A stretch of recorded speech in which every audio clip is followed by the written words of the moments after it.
Hello everyone! Welcome back po muli sa aking YouTube channel. Ang video na i-share ko sa inyo ngayon, magluluto tayo ng beef with ampalaya.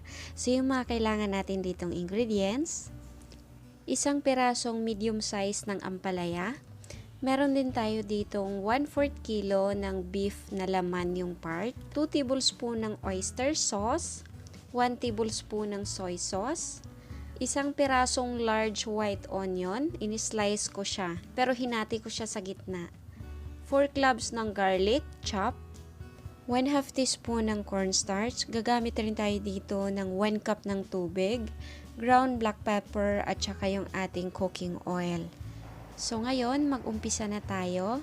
Lagyan muna natin ng ground black pepper ang beef at ibabad natin ito sa soy sauce. Ayan, haluin lang natin siya.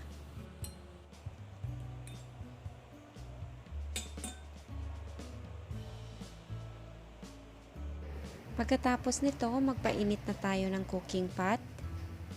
Igisa natin yung ating beef. Lagay muna natin yung ating cooking oil. Isunod natin paglagay yung white onion.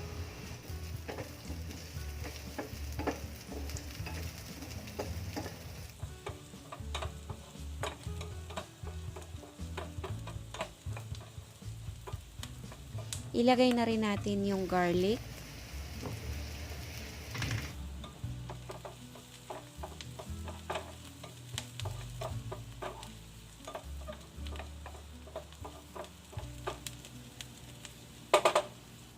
Isunod na natin paglagay yung ating beef.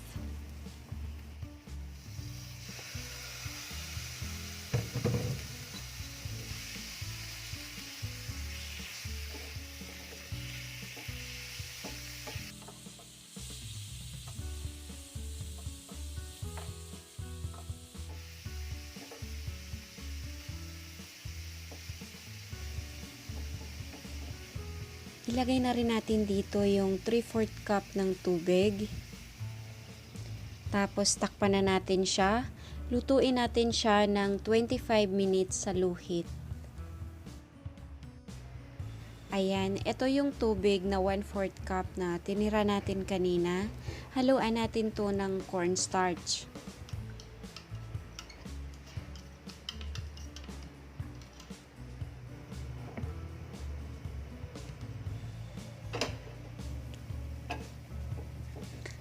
Ayan, ito yung itsura niya after ng 25 minutes. Ngayon, pwede na ito, malambot na siya. Ilagay na natin dito yung ating ampalaya. Isunod na rin natin paglagay yung ating oyster sauce.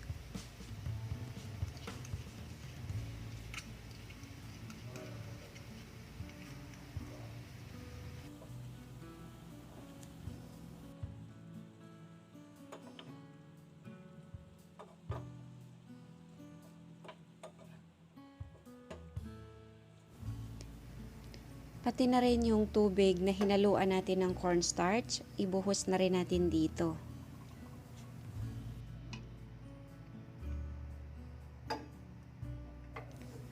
Pagkatapos, takpan lang natin to ulit at lutuin pa natin siya ng additional 5 minutes sa low heat.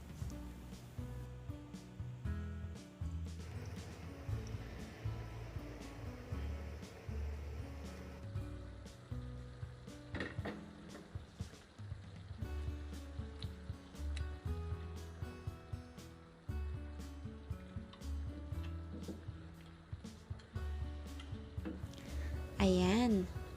So, bali, ito na yung itsura ng ating ampalaya pagkaraan ng 30 minutes na pagluluto sa low heat. Ayan, tinorn off ko na yung apoy. So, bali, ito na yung ating beef with ampalaya.